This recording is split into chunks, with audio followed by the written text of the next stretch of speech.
مجھ پر پیر کا جلال ایسا سوار ہوا کہ میں نے اس کے پاؤں چوم لیے تھے۔ فضا ہی کچھ ایسی تھی۔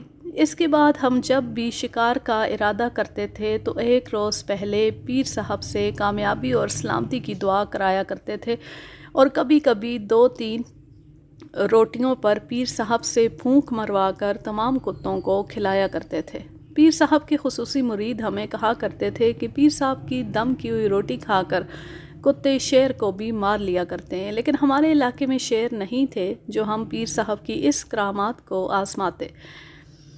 ہمارے پیر صاحب کی کرامات کی فہرست بہت لمبی ہے۔ ان کے متعلق کئی روایات مشہور تھیں۔ ایک یہ کہ اگر سانپ یا ناگ یا اژدہا راستہ روک لے تو پیر صاحب کا نام لینے سے سانپ، ناگ، اژدہا، شیر، چیتا یا جو کوئی درندہ ہو وہ راستہ دے دیتا ہے۔ میرے والد صاحب نے مجھے سنایا تھا کہ ایک بار ایک آدمی رات کے وقت کہیں جا رہا تھا کہ ایک ناگ نے پھنکار کر اس کا راستہ روک لیا۔ وہ آدمی ہمارے پیر صاحب کا مرید تھا۔ اس نے پیر صاحب کا نام لیا تو ناگ نے پھن لپیٹ لیا اور اس طرح بے حس ہو گیا جیسے مر گیا۔ وہ آدمی ناگ کے اوپر سے گزر آیا۔ اسے پیچھے سے آواز سنائی دی، یہاں سے کبھی کوئی زندہ نہیں گزرا۔ تم نے ایسے پیر کا نام لیا ہے جس سے ہمارا بادشاہ بھی ڈرتا ہے۔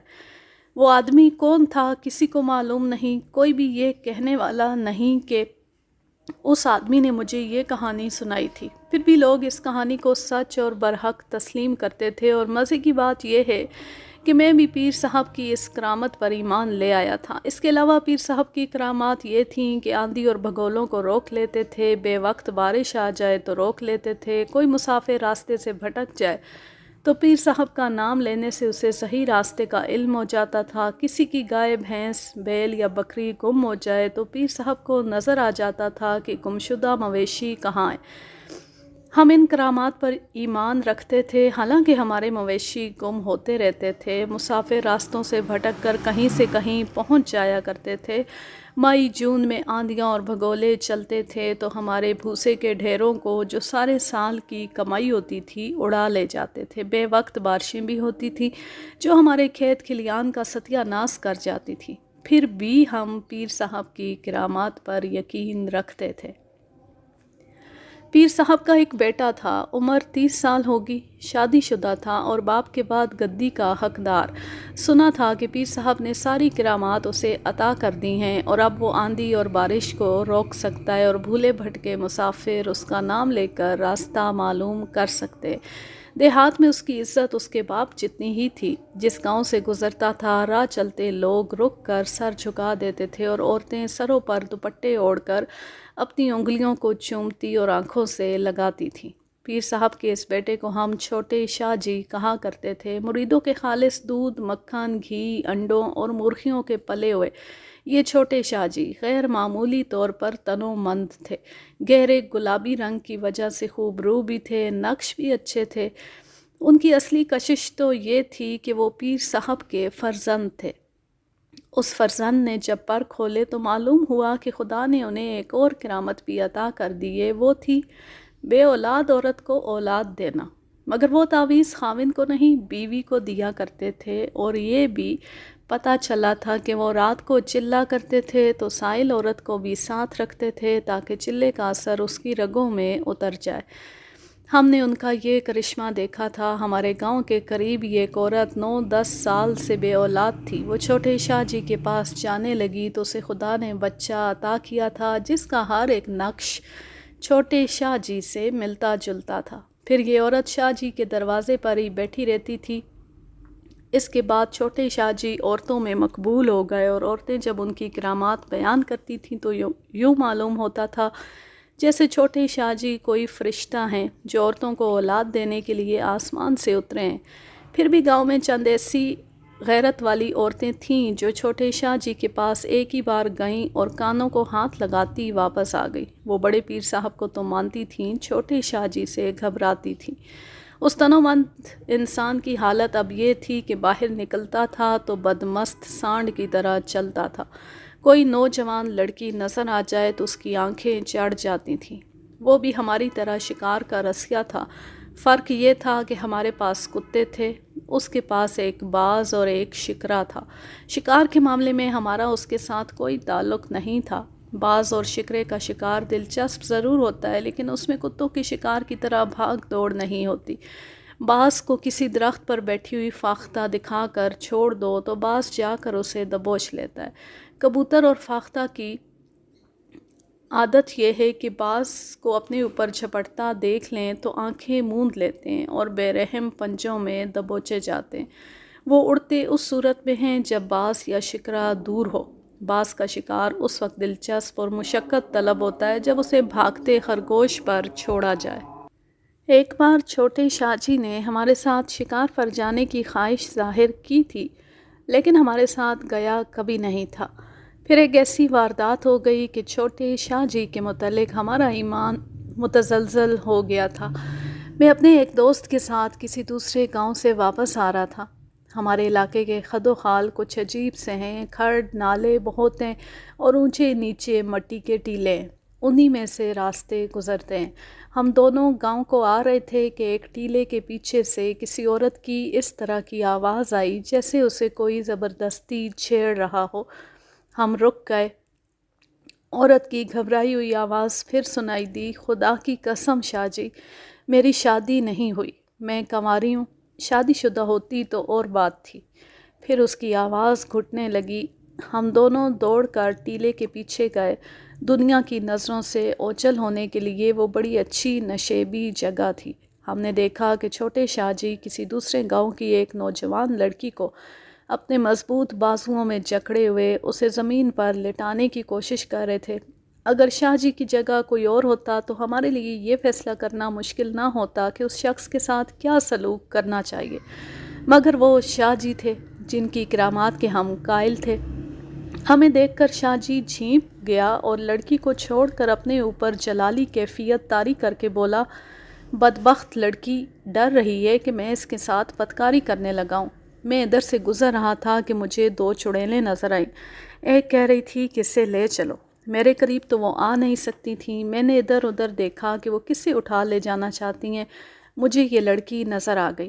میں نے دوڑ کر اسے پکڑ لیا اور دونوں چڑیلیں آگے نکل گئیں۔ اگر میں اسے پکڑ کر گرا نہ لیتا تو چڑیلیں اس کی گردن اتار کر لے جاتی۔ سیدھی سادی دیہاتی لڑکی نے شاہ جی کی بات سنی تو خوف کے مارے اس کی آنکھیں کھل گئیں اور وہ ادھر ادھر اس طرح دیکھنے لگی جیسے ہر طرف چڑیلیں نظر آ رہی ہوں۔ اس کے آنسو نکل آئے۔ شاہ جی نے ہمیں حکم دیا کہ اسے گھر چھوڑ آؤ، بدبخت ڈرتی ہے۔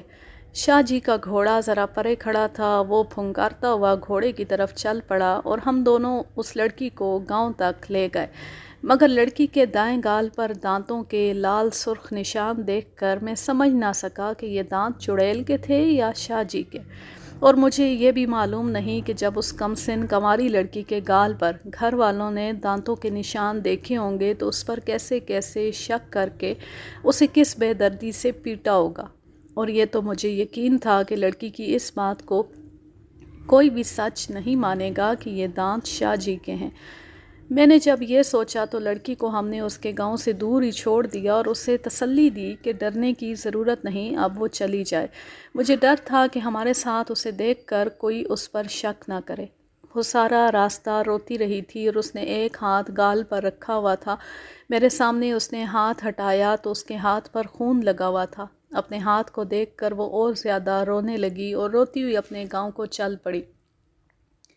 اس نے جاتے جاتے کہا، جس نے میری عزت پر ہاتھ ڈالا ہے اسے اللہ کوڑی کر کے مارے گا۔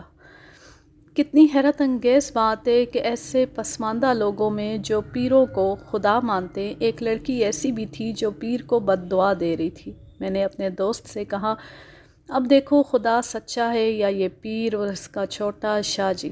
وہ چلی گئی تو میں اور میرا دوست بہت دیر چپ چاپ رہے۔ غالباً میری طرح وہ بھی سوچ رہا تھا کہ کیا یہ شاہ جی بدکار نہیں؟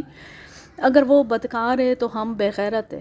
میرا دوست بول ہی پڑا، کہنے لگا، سابو، میں اس کافر کو جتانا چاہتا ہوں کہ تم شاہ نہیں بدمعاش ہو، اور اگر تم نے ہمارے گاؤں کی کسی لڑکی کو بری نظر سے دیکھا تو تمہارے باپ کو تمہاری لاش بھی نہیں ملے گی۔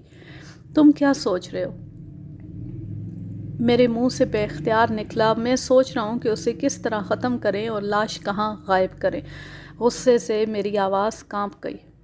اسے شکار پر ساتھ لے چلتے ہیں اور کوئی ایسی ترکیب سوچتے ہیں کہ افضل کا بولی اور میرا بل ٹیریئر اسے چیر پھاڑ دیں۔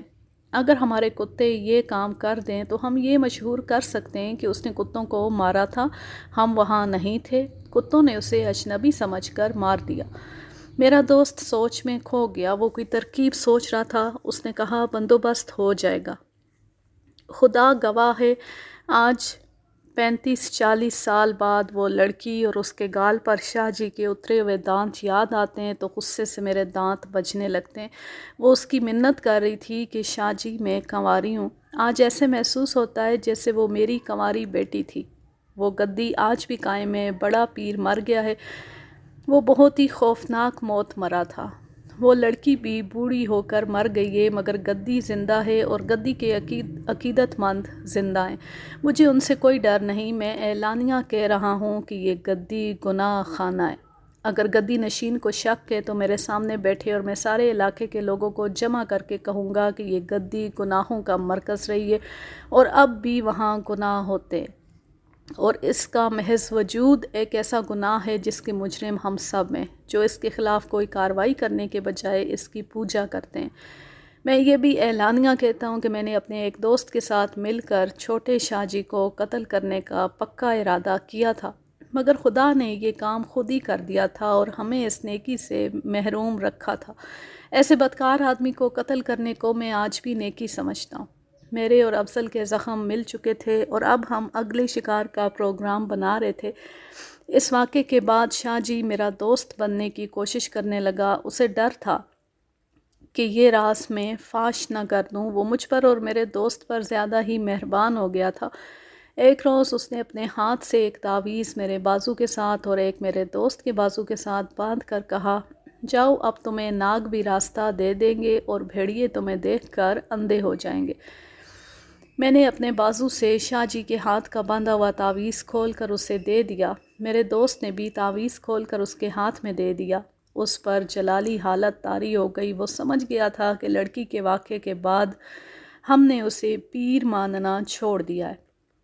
اس نے ہم پر رعب ڈالنے کے لیے آنکھیں بند کر کے پیروں کی طرح باتیں کیں اور یہ بھی کہا، نقصان اٹھاؤ گے بدبختو، یہ تعویذ ببر شیر کو اندھا کر دیتے ہیں۔ پھر اس نے ہمیں گنوار دیہاتی اور اپنے مرید سمجھ کر جب یہ کہا کہ تمہاری جوان بہنیں میرے دربار آ کر میرے آگے لیٹ جاتی ہیں، تو میں نے اس کے کندھے پر ہاتھ رکھ کر کہا، سنو جناب شاہ جی، ہم یہ تعویذ نہیں باندھتے، آؤ ہمارا جو کچھ بگاڑ سکتے ہو بگاڑو۔ میں تمہیں بتا دیتا ہوں کہ تم نے ایک کنواری لڑکی کی عزت پر ہاتھ ڈالا تھا۔ وہ روتی ہوئی گھر گئی تھی۔ یاد رکھو، اس معصوم کے آنسو تم سے انتقام لیں گے۔ وہ کچھ گھبرایا تو ضرور تھا، لیکن سارے علاقے پر اس کی حکمرانی تھی۔ اس نے ہمیں ڈرانے کی کوشش کی، مگر فوراً ہی دوستانہ باتوں پر اتر آیا اور ہنسنے لگا، کہنے لگا، تمہیں جوانی نے اور 10 جماعتوں کی تعلیم نے اندھا کر دیا ہے، اللہ تم پر رحم کرے گا۔ انہی دنوں خبریں ملنے لگی کہ ہمارے گاؤں سے کوئی 8 کوس دور ناگوں کے ایک جوڑے نے کئی مویشی ڈس کر مار ڈالے ہیں اور لوگوں کا راستہ بند کر دیا ہے۔ انہیں مارنے کے بہت جتن کیے گئے، سب ناکام رہے۔ دیہات کے لوگ مافوق الفطرت باتوں کو فوراً تسلیم کر لیتے ہیں۔ کسی نے کہہ دیا کہ یہ ناگ نہیں، جن ہیں جو 100 سال عمر پوری کر کے ناگ بن گئے، اب 100 سال بعد انسان کے روپ میں آ جائیں گے۔ ہم من چلے خطروں میں کود جانے والے ان ناگوں کے شکار کے لیے تیار ہو گئے، لیکن گاؤں میں ہم نے کسی کو نہ بتایا کہ ہم ناگوں کے شکار کو چلیں، ورنہ ہماری مائیں ہمیں زنجیروں سے باندھ دیتی۔ میں نے اور میرے دوست نے چھوٹے شاہ جی کو ختم کرنے کے لیے ایک ترکیب سوچ لی تھی۔ ہم اسے ملے اور کہا کہ ہم ناگوں کے شکار کو جا رہے ہیں اور اگر اس کے تعویذ واقعی ناگ کو اندھا کر سکتے ہیں تو ہمارے ساتھ شکار کو چلے۔ وہ تیار ہو گیا۔ اس نے کہا کہ وہ اپنا باز ساتھ لائے گا۔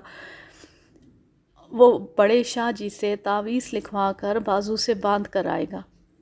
تم دیکھنا ناگ کس طرح اندھے ہوتے ہیں۔ مگر میں سوچ رہا تھا کہ میں اس بدکار شاہ کو کس طرح اندھا کروں گا۔ اس سے پہلے میں نے کبھی کسی انسان کو ذرا سی تکلیف پہنچانے کا بھی نہیں سوچا تھا۔ اب میں ایک آدمی کو ہمیشہ کے لیے ختم کرنے کے لیے ساتھ لے جا رہا تھا۔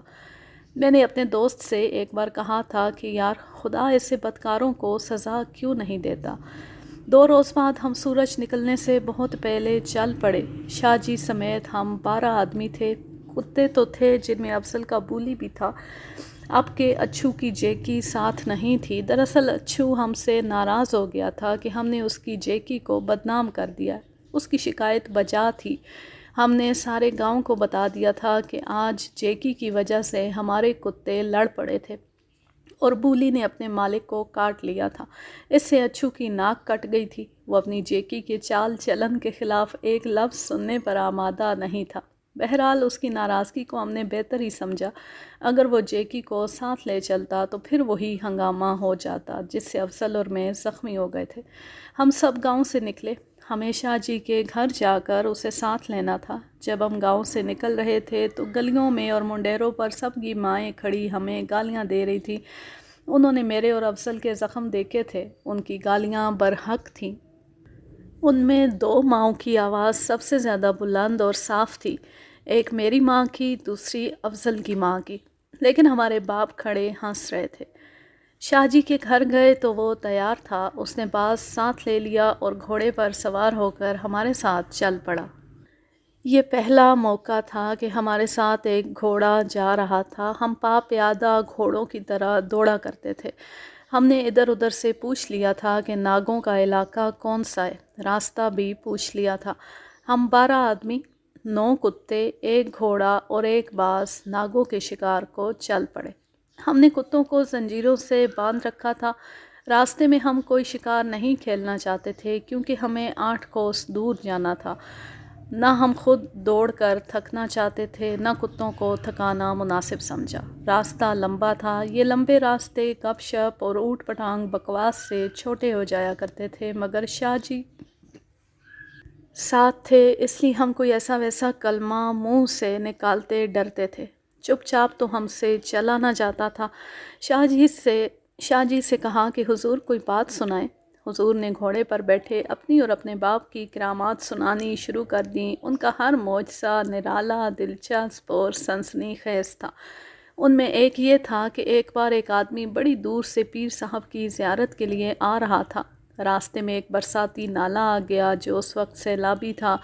اس آدمی نے کہا، اے پیروں کے پیر، اگر تو سچا پیر ہے تو پانی میں مجھے راستہ دے۔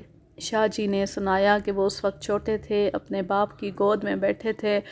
انہوں نے بازو لمبا کر کے اس طرح اوپر سے نیچے کو جھٹکا جس طرح تلوار چلائی جاتی ہے۔ میں ڈر گیا اور پوچھا کہ انہوں نے ایسے کیوں کیا ہے۔ انہوں نے کہا کہ ایک آدمی نے سیلاب میں سے راستہ مانگا ہے۔ 2 گھنٹے بعد ایک آدمی ان کے قدموں میں آ گرا اور اس نے سنایا کہ اس نے ان کا نام لیا اور سیلاب میں ایک گلی بن گئی جس میں سے وہ گزر کر آیا ہے۔ اور دوسرا معجزہ یوں تھا کہ ایک روز پیر صاحب مٹی کے لوٹے سے وضو کر رہے تھے۔ اچانک انہوں نے لوٹا اٹھا کر زمین پر پٹخ دیا۔ ہم نے دیکھا کہ لوٹے کا ایک ٹکڑا اوپر کو اڑا اور ایک سمت کو اڑتا ہوا نظروں سے اوجھل ہو گیا۔ میری ماں نے گھبرا کر پوچھا کہ یہ آپ نے کیا کیا؟ پیر صاحب نے جواب دیا کہ ایک مرید کہیں سے آ رہا ہے، اسے راستے میں شیروں نے روک لیا ہے۔ مجھے لوٹے کے پانی میں نظر آیا ہے۔ شام کے وقت ایک آدمی لوٹے کا وہی ٹکڑا اٹھائے ہوئے پیر صاحب کے پاس آیا اور بتایا کہ اسے ایک شیر نے روک لیا تھا۔ اچانک یہ ٹکڑا کہیں سے اڑتا آیا اور شیر کے سر پر لگا۔ شیر وہیں اندھا ہو گیا اور وہ آدمی زندہ سلامت نکل آیا۔ شاہ جی سناتا چلا جا رہا تھا، ہم دم بخود سنتے چلے جا رہے تھے اور 8 کوس کا فاصلہ تیزی سے سمٹتا چلا جا رہا تھا۔ ہم میں سے کسی نے بھی نہ سوچا کہ ہمارے علاقے میں شیر کہاں۔ صرف میں اور میرا دوست تھا جو ایک دوسرے کی طرف دیکھ کر چپ تھے۔ ہم نے پیر کی کرامات بڑی اچھی طرح دیکھ لی تھیں لیکن ہمارے ساتھی بہت متاثر ہوئے جا رہے تھے۔ اچانک ایک کتا ہرایا، تمام کتوں کے کان کھڑے ہو گئے اور وہ آزاد ہونے کے لیے زور لگانے لگے۔ ہم نے سامنے دیکھا ایک خرگوش کوئی 100 گز دور بھاگا جا رہا تھا۔ شاہ جی نے فوراً اپنے ہاتھ پر بٹھائے ہوئے باز کو اس طرف متوجہ کیا اور باز کو چھوڑ دیا۔ میں نے باز کو پہلی بار اس عالم میں دیکھا۔ وہ گولی کی طرح زمین سے 10-12 گز بلندی پر اڑتا خرگوش کی طرف گیا اور دور جا کر پر سمیٹے اور تیر کی طرح اوپر اٹھا، وہاں سے گھوما اور غوطے میں چلا گیا۔ ہمیں اب خرگوش نظر نہیں آ رہا تھا۔ جب باز زمین سے لگ کر اوپر اٹھا تو خرگوش اس کے پنجوں میں تڑپ رہا تھا، مگر چند گز اوپر جا کر خرگوش اس کے پنجوں سے چھوٹ کر گر پڑا۔ اب ہمیں خرگوش نظر آنے لگا۔ اس کی رفتار سست ہو گئی تھی اور وہ ہماری طرف بھاگا آ رہا تھا۔ باز پھر اوپر اٹھا اور جھپٹنے لگا۔ اب اس کا جھپٹنا بیکار ہو گیا تھا کیونکہ خرگوش اچھل کر زیادہ آگے نکل آیا تھا۔ باز اوپر اٹھا تو خرگوش ہماری طرف دوڑا۔ شاہ جی نے کہا، کوئی کتا نہ چھوڑنا، مگر ہمارے ایک دوست کے کتے نے خرگوش کو دیکھ کر اتنی زور سے زنجیر کھینچی کہ زنجیر ہمارے دوست کے ہاتھ سے چھوٹ گئی۔ کتا بے حد تیز رفتاری سے خرگوش کی طرف دوڑا۔ خرگوش زخمی تھا اور اوپر سے گرا تھا، اس لیے تیز نہیں دوڑ سکتا تھا۔ ہم نے اپنے اپنے کتوں کو اور زیادہ مضبوطی سے جکڑ لیا، لیکن جو کتا آزاد ہو گیا تھا اسے سنبھالنا ناممکن ہو گیا۔ کتے نے خرگوش کو منہ میں ڈالا ہی تھا کہ اوپر سے باز نے کتے کی گردن پر جھپٹا مارا۔ کتے کے منہ سے خرگوش چھوٹ گیا اور کتا پرے جا پڑا۔ اب باز کا عتاب دیکھنے والا تھا۔ کتے نے دوڑ کر پھر خرگوش کو منہ میں لے کر بھنبوڑا۔ اس کی نظر شاید باز پر بھی تھی۔ باز اس پر جھپٹنے آ رہا تھا۔ جو ہی باز قریب آیا، کتے نے خرگوش کو چھوڑ کر اور تقریباً 2 گز اچھل کر باز کو پنجے مارے۔ باز زیادہ پھرتیلا تھا، وہیں سے گھوم گیا، لیکن اس کے کئی ایک پر جسم سے الگ ہو کر زمین پر آ رہے تھے۔ خرگوش تڑپ رہا تھا۔ اب کتا خرگوش کو بھی پرے کھڑا دیکھ رہا تھا اور باز کو بھی۔ باز پہلے کی سی شان اور عتاب سے غوطے میں آیا اور جو داؤ اس نے کھیلا اسے کتا قبل از وقت نہ سمجھ سکا۔ وہ کتے پر آ رہا تھا، کتا اس کی طرف دوڑا اور اچھلنے کے لیے تیار ہو گیا۔ باز قریب آیا تو کتا اس کی طرف اچھلا، لیکن باز نے وہیں سے رخ بدل لیا اور سیدھا خرگوش پر آ کر خرگوش کو اٹھا لے گیا۔ کتے کا جھپٹنا خالی گیا۔ باز خرگوش کو اٹھائے ہوئے شاہ جی کے گھوڑے کے قریب آیا اور خرگوش کو پھینک کر شاہ جی کے ہاتھ پر بیٹھ گیا۔ ہم نے اپنے کتے کو دیکھا، اس کی گردن سے خون بہہ رہا تھا۔ باز کے پنجوں نے اس کی کھال چیر ڈالی تھی۔ شاہ جی کے کہنے پر سارے کا سارا خرگوش اسی کتے کو دے دیا گیا۔ اتنا دلچسپ تماشا دیکھ کر ہماری ٹانگوں میں جان آ گئی اور ہم پھر آگے چل پڑے۔ تھوڑا ہی آگے جا کر پتھریلا اور چٹانی علاقہ شروع ہو گیا۔ یہی علاقہ تھا جہاں لوگوں نے بتایا تھا کہ ناگوں کا جوڑا رہتا ہے۔ ہم محتاط ہو کر چلنے لگے، زمین پر سانپ کے نشان دیکھنے لگے۔ نشان دیکھتے دیکھتے ہم سب بکھر گئے۔ شاہ جی گھوڑے پر سوار تھا۔ حقیقت یہ ہے کہ شکار پر میں نے پہلی دفعہ ڈر محسوس کیا، کیونکہ ناگ سے کبھی سامنا نہیں ہوا تھا۔ بھیڑیے کا زخمی کیا ہوا انسان زندہ رہ سکتا ہے، لیکن سانپ کا ڈسا ہوا زندہ نہیں رہ سکتا۔ میں نے شاہ جی کے قریب جا کر کہا، حضور، تعویذ آپ کے پاس ہے نا؟ شاہ جی نے کہا، ہاں ہاں، ڈرو نہیں، استہے راستہ دے دیں گے، یہ تو ناگ ہے۔ لیکن میں نے شاہ جی کی آواز میں صاف طور پر لرزہ محسوس کیا۔ مجھے تسلی دے کر بولا، تم آگے جاؤ، میں آتا ہوں۔ میں تو آگے چلا گیا، لیکن شاہ جی تعویذ سمیت پیچھے رہ گیا۔ میرا ہمراز دوست میرے ساتھ تھا۔ شاہ جی کو پیچھے رہتا دیکھ کر میرے دوست نے مجھے کہا، سابو، کام آسان نظر نہیں آتا، اسے کسی بہانے گھوڑے سے اتارو۔ میں نے بے شک غصے اور غیرت کے جوش میں آ کر شاہ جی کو قتل کرنے کا فیصلہ کر لیا تھا، لیکن سچی بات یہ ہے کہ وقت آیا تو میرا دل کانپنے لگا۔ میں نے یہ بھی سوچا کہ شاہ جی کو الگ کر کے کہہ دوں کہ وہ اپنی حرکتوں سے باز آ جائے، ورنہ ہم انتقام لیں گے۔ میں یہ سوچ رہا تھا کہ میرے دوست نے یہ کہہ کر میرا حوصلہ بڑھا دیا کہ خدا ہی بہتر جانتا ہے کہ ہم ناگوں کو ماریں گے یا ناگوں کو اندھا کرنے والے کو۔ اس نے یہ بھی کہا، میں تو یہاں تک تیار ہوں کہ اسے کسی کھڈ میں لے چلتے ہیں اور گلا گھونٹ کر مار دیتے ہیں۔ اس کے باپ سے اور گاؤں والوں سے کہیں گے کہ ہمیں ایک ناگ نظر آیا تھا، وہ فوراً انسان بن گیا اور اس نے چھوٹے شاہ جی کی گردن دبا کر مار دیا، پھر غائب ہو گیا۔ مجھے یہ ترکیب کچھ پسند آ گئی۔ چھوٹے شاہ جی کے باپ نے لوگوں کو یہ تو یقین دلا ہی رکھا تھا کہ یہ ناگ جن ہے۔ اتنے میں افضل نے آواز دی، ہم اس تک پہنچے۔ وہ جھکا ہوا تھا۔ ہم نے دیکھا کہ زمین پر سانپ کے رینگنے کے واضح نشان تھے۔ ہمارے 2-3 ساتھی نشانات کو دیکھتے ہی چل پڑے۔